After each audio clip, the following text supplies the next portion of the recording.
At the source, Nairobi River is pure, clear life itself.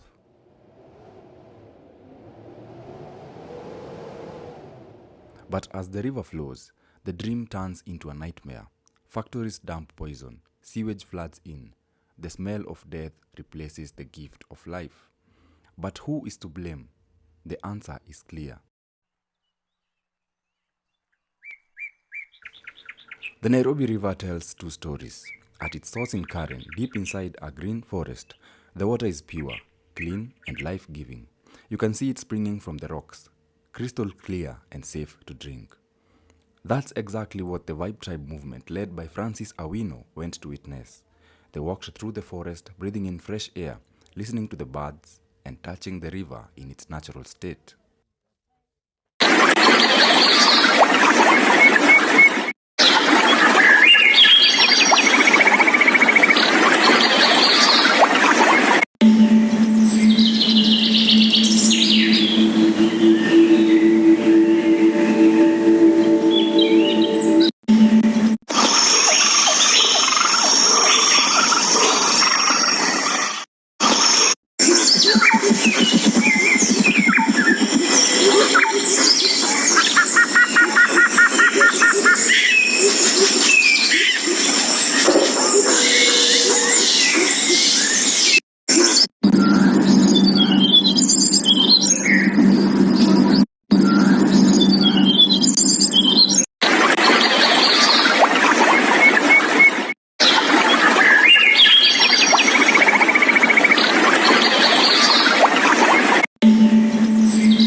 Vibe Tribe. One nation. One nation. One tribe. Thank you very much. This is Vibe Tribe. Anthony Karumba here. I want to say today as a Vibe Tribe, actually, we have had the complaints of the people, Nairobi people, Nairobians. You see, Nairobi River. We have heard many times when they do politics with Nairobi River. The other time they told us that they want to clean Nairobi River. They want to clean Nairobi River and they want to make sure that this river looks neat. And we decided, as the young people, good thing with us Genz'S is that we want to be detailed, we want to be informed. So today we decided to come right to the source of Nairobi River. And right here where we are is actually the source of Nairobi River. I hear it's actually Karen End. It's actually, a bit of kilometers from the boundary between Kiambu and Nairobi, right? It is right, the boundary. The boundary, actually, of Nairobi and Kiambu. And surprisingly, I see how this water is very clean. It's so clean. My goodness, it's water actually that you see even President is actually drinking. It's water that even you can even drink. Very, very clean. Look at this. Look at this. Just imagine, this is the source of Nairobi River. Nairobians, this is the origin. But now, we want to make the diagnosis and know where is the problem. How is it from the source to where the river comes, all the way the stream is not clean. That is the diagnosis that we want to make. And that's why we are here. We'll take you through right from the source. We go through up to Nairobi itself. So follow us. And now actually let's hear from our national coordinator. What do you have to say, man? We are at Nairobi River. Goodness. Vibe Tribe. One nation. Vibe Tribe. One nation. Yale majitaka ambayo huwa tunaona kule Mdhuru wa Kikombani haya sasa. Wananchi wamekuwa wakilalamika kwa Michael, sijui walidanganyiwa kuwa watasafisha haya maji ili wale hata wavuvi wa samaki wao wakivua samaki. Hasa maji yako safi hapa, tutaenda kuangalia shida yalitokea wapi mpaka yale maji tunapata kule chini yamechafuka hivyo. Sisi kama vijana tuliamua badala ya kushinda tukilalamika kila siku, acha leo tuje tuangalie shida inatokea wapi. Ndio kwa maana hata leo tuko hapa. Vibe Tribe, One nation. Vibe Tribe, One nation. one nation. one tribe. Vibe Tribe, One nation. one nation. One tribe. Today is a very important day to us as members of Vibe Tribe, youth of this nation, and the people of this nation as a whole. We have decided to do a fact finding kwa sababu tumesikia watu wakipiga makelele wakilalamika kuwa Nairobi River imejaa sewage. Na sisi tukasema hii sewage yenye watu huongelelea tuone ilianzia wapi na shida ya Nairobi River imetokea wapi. Tumekuwa tukisikia like an year ago tulisikia mambo ya blue economy. Hadi President William Samoei Ruto aka launch mambo ya kupanda miti sijui bilioni ngapi. Mambo ya vyenye Nairobi River watu watakuwa navua samaki. Na sisi hatuna shida na hiyo. Shida yetu ni kujua shida ya Nairobi River na maji ya Nairobi River leo ilitokea wapi. Na nikiwaonyesha sample to prove that this water is so clean, ni maji yenye mimi mwenyewe nikiichota naweza ikunywa. Kwa sababu ni maji masafi. This is the source of Nairobi River. As we move forward, tutawaonyesha venye hii mto imeendelea hadi mahali shida ilianzia. So kueni pamoja na sisi wa Kenya ndio tuambie ukweli wa Nairobi River na tuambie ukweli ya shida za Nairobi River zilitokea wapi. Asanteni sana, tutazidi kuwa pamoja hadi mwisho wa hii safari ya kujua Nairobi River venye ipo. And maybe a bit of top up actually on this. Look, good people, right here I've realized something. This is actually a forest. And I hear the rain is usually often. It usually rains in this place. And basically, as you hear, if you look at this source, I don't know if you can maybe look. The source of the river, you can see there are many rocks around this place. If you read about the levels of soil, you come to, the bedrock itself. The bedrock itself, now this tells you everything, how actually the water flows during the rain. And then how this, we are told actually sometimes it goes up to its full, to the brim. Now, it's about time we ask and we diagnose, as Nairobians, as Kenyans, who is telling the truth. Remember we told you, Genz'S, we are the watchmen, the corruption watchmen. These people, political class, you failed us. Accountability, transparency, good governance. This is what it means. Let's now do the fact finding and know who is lying, who. As Kenyans, we are the voice of the people. Let's see. Thank you.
As you can see, this is another source of Nairobi River, and you can see how clean the water is.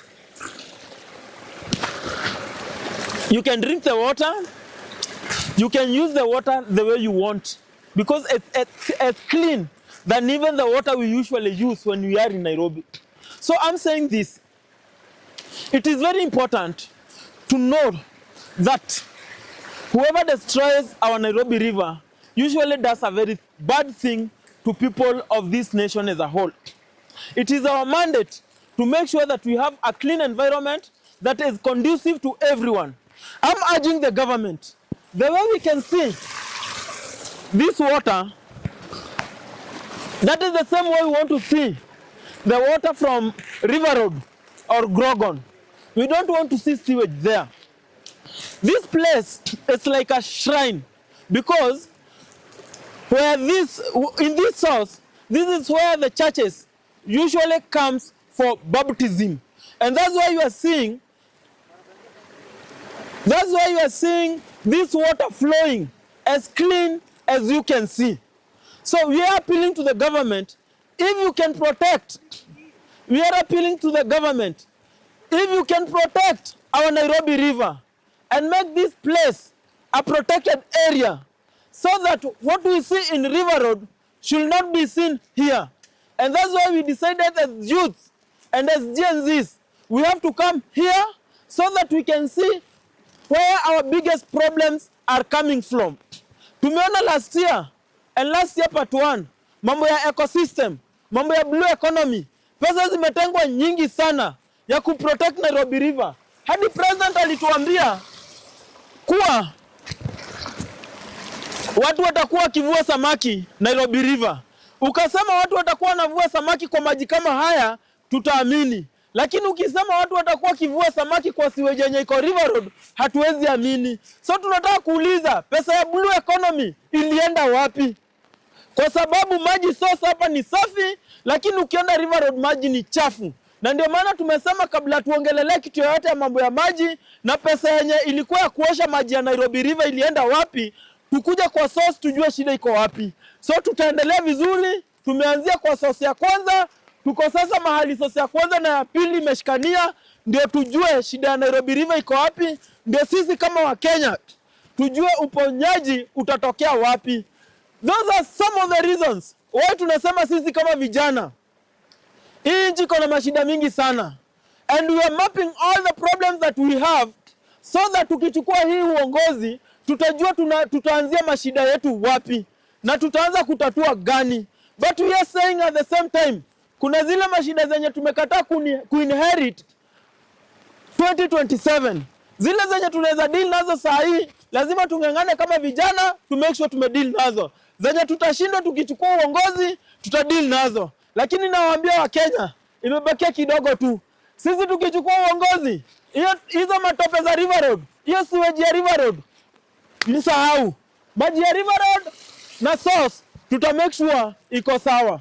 Asanteni sana. Tutaendelea kuzungumza pamoja na sisi wote tuko sawa. Na nikimalizia kitu ya maana nimesahau. This area is called the Goto Forest.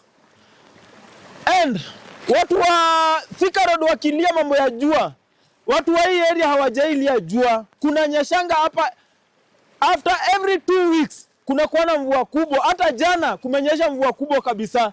So shida yenye tuko nayo hata ya mambo ya maji na mambo ya mvua ni destruction ya society yetu. And that's why tunasema sisi kama youth, we will make sure we protect our society, we protect our ecosystem, and we make sure that rights za kila mtu mwenye anaishi Nairobi iko protected and Kenya as a whole. Asanteni sana. The Vibe Tribe movement, led by Francis Awino, seek to do what Ruto's government have refused to do. They have exposed the truth. They have showed Kenyans the difference between what the river is supposed to be at the source and what careless leadership has turned it into the city. They proved that the Nairobi River is not a naturally dirty river, and it is only destroyed by human greed, corruption, and neglect. All right, Vibe Tribe. One nation. One nation. One tribe. Thank you very much. As we told you, good people, we actually started right from the source of Nairobi River. And now actually we are following up, and right here it's in Karen. We want to see and make the fact finding. As the young people, as we told you, we are the watchdog of corruption, we are the watchdog of good governance, accountability, and transparency. So we want to know, where is the problem with the Nairobi River? And of course, let's hear now from our sister here. As a youth from Nairobi, we are here today. Today we have been touring the Nairobi River. Right now we are at Karen. The rivers are somehow not really clean. First of all, it is very clean here, not like that much clean, but at the CBD it is very dirty. So today we want to hold an accountability to all our governments for them to tell us the reason why is it that here at the source the rivers are very clean, but at the CBD it is very dirty. So we really want you all to take action and also to take accountability for the rivers in Nairobi. Thank you. I am Taslima Mohammed, representing Vibe Tribe. Thank you. Vibe Tribe. One nation. One tribe. Vibe Tribe. One nation. One nation. One tribe. Sisi kama mayouth tulisema hatutaingia kwa porojo, kwa incitement na kwa vitu hazieleweki. Sasa zenye tulisikia malili ya wananchi ya mambo ya Nairobi River, tuliamua tufanye fact finding na tujue shida iko wapi. Tulianzia kule mahali mliona tukikunywa maji, sasa hizi tuko Karen, mahali kunaitwa Kefis. Na bado mkiangalia kwa haya maji, bado hayo maji ni masafi. So tunaendelea mbele, sasa hizi tunatoka hapa, tuende Ololua Forest, tutoke Ololua Forest, tuende River Road. Tujue shida ya Nairobi River iko wapi kabla tu address government kwa hii mashida ya maji. Asanteni sana. But as the group followed the river into the city, they were met with a different reality.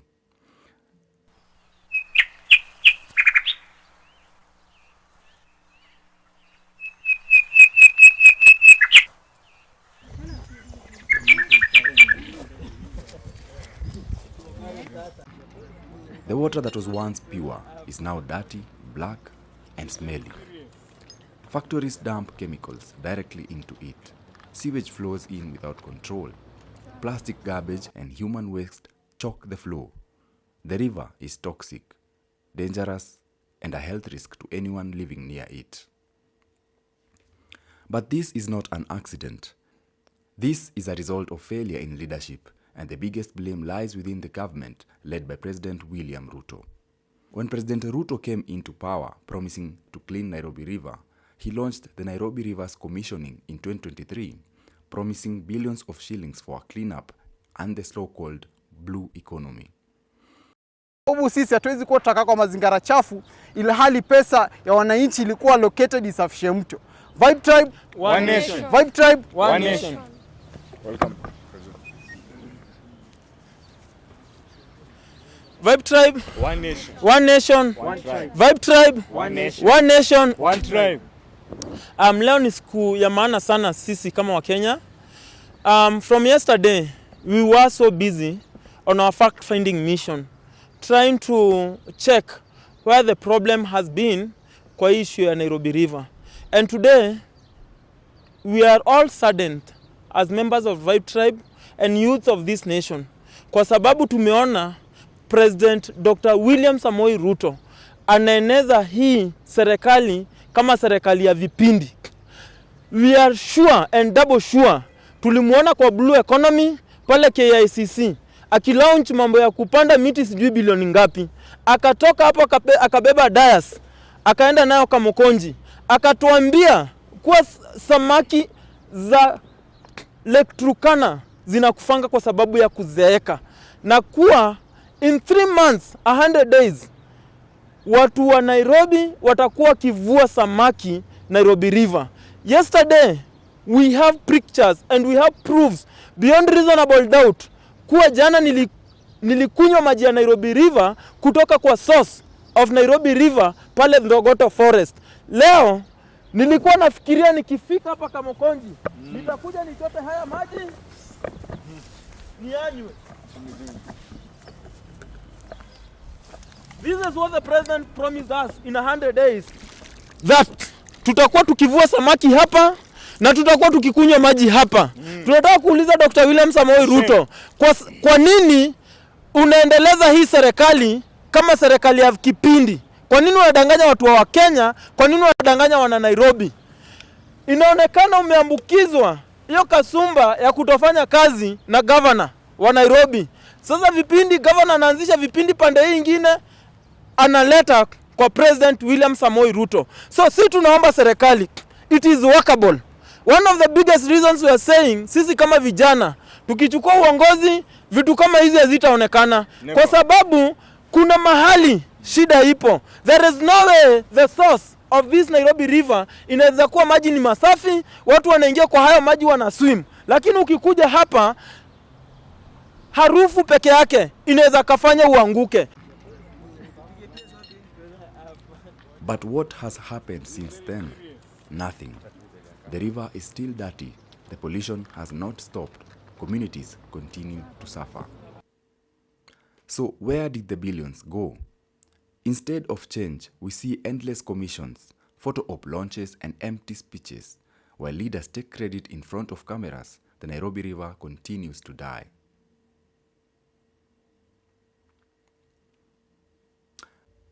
However, what the movement showed Kenyans is that there is still hope. The clean water at the source shows us what is possible. The passion of young people like the Vibe Tribe shows us that Kenyans are ready to fight for a better future. We can save the Nairobi River, but only if we stop corruption, demand accountability, and force our leaders to act.